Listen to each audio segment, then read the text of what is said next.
पन्हाळा तालुक्यातील काखे इथल्या संभाजी विष्णू पाटील यांच्या मुलाला नोकरी लावतो म्हणून वाळवा तालुक्यातील शिवाजी बाळकृष्ण अहिर यानं 18 लाख रुपयांना फसवलं होतं। हा धक्का पाटील यांना सहन झाला नसल्यानं संभाजी पाटील यांनी 5 सप्टेंबर 2025 रोजी आत्महत्या केली होती। त्यानंतर अहिरच्या विरोधात गुन्हा दाखल झाला, मात्र या घटनेला 10 महिने उलटले तरीही पोलीस काहीच तपास करत नसल्यानं संभाजी पाटील यांचं कुटुंबीय हताश आणि निराश झालंय। वडिलांनी आत्महत्या केली, आता कुटुंबाने आत्महत्या केल्यावरच पोलीस तपास करणार का, असा प्रश्न पाटील कुटुंबियांनी उपस्थित केलाय। पन्हाळा तालुक्यातील काखे इथल्या संभाजी विष्णू पाटील यांनी 5 सप्टेंबर 2025 रोजी गळफास लावून आत्महत्या केली होती। त्यांच्या मुलाला नोकरी लावतो म्हणून वाळवा तालुक्यातील आहेरेवाडी इथल्या शिवाजी बाळकृष्ण अहिर यानं पाटील यांच्याकडून 18 लाख रुपये उकळले होते। मुलाला नोकरी लावण्याचं तर दूरच, पण अहिर यानं घेतलेली रक्कम देखील परत देण्यास टाळाटाळ केली। त्यामुळे संभाजी पाटील यांनी टोकाचं पाऊल उचलत आत्महत्या केली।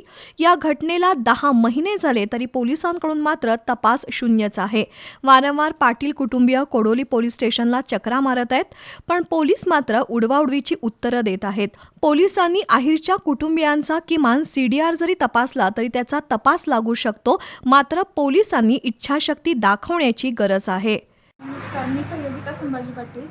माझे वडील श्री संभाजी विष्णू पाटील यांनी आमच्या शेतात गळफास घेऊन आत्महत्या केली। याचं कारण की माझ्या भावाला वन खात्यात नोकरी लावतो म्हणून शिवाजी बाळकृष्ण अहिर या माणसाने त्यांच्याकडून 18 लाख रुपये घेतले।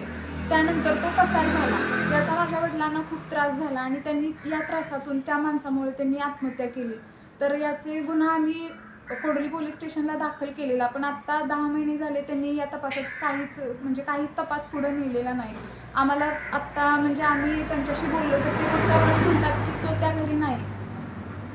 त्यांनी पुढे काहीच तपास केलेला नाही। त्यांनी पुढे हा तपास वाढवावा, नाही तर मग आम्ही आत्ता माणसांकडून त्यांना जे 18 लाख रुपये दिलेले त्या माणसाला, ते आम्ही माणसांकडून घेऊन दिलेले, नातेवाईकांकडून वगैरे आम्ही घेऊन त्याला दिलेले आणि ते आत्ता आम्ही आमचं दुसरं शेत विकून त्या माणसाला आम्ही ते पैसे ज्यांच्याकडून आम्ही पैसे घेतलेले त्यांना ते पैसे परत केले। आता जर पोलिसांनी पुढे तपास नाही वाढवला, तो आरोपी जर नाही सापडला तर आम्हाला सुद्धा फास लावण्याची वेळ येईल। घरचा करता पुरुष केला। नोकरीसाठी दिलेले 18 लाख रुपये उसने पासने करून व्याजानं काढून दिले होते। ते भागवण्यासाठी शेत विकलं तरी अजून काही रक्कम देणं बाकी आहे।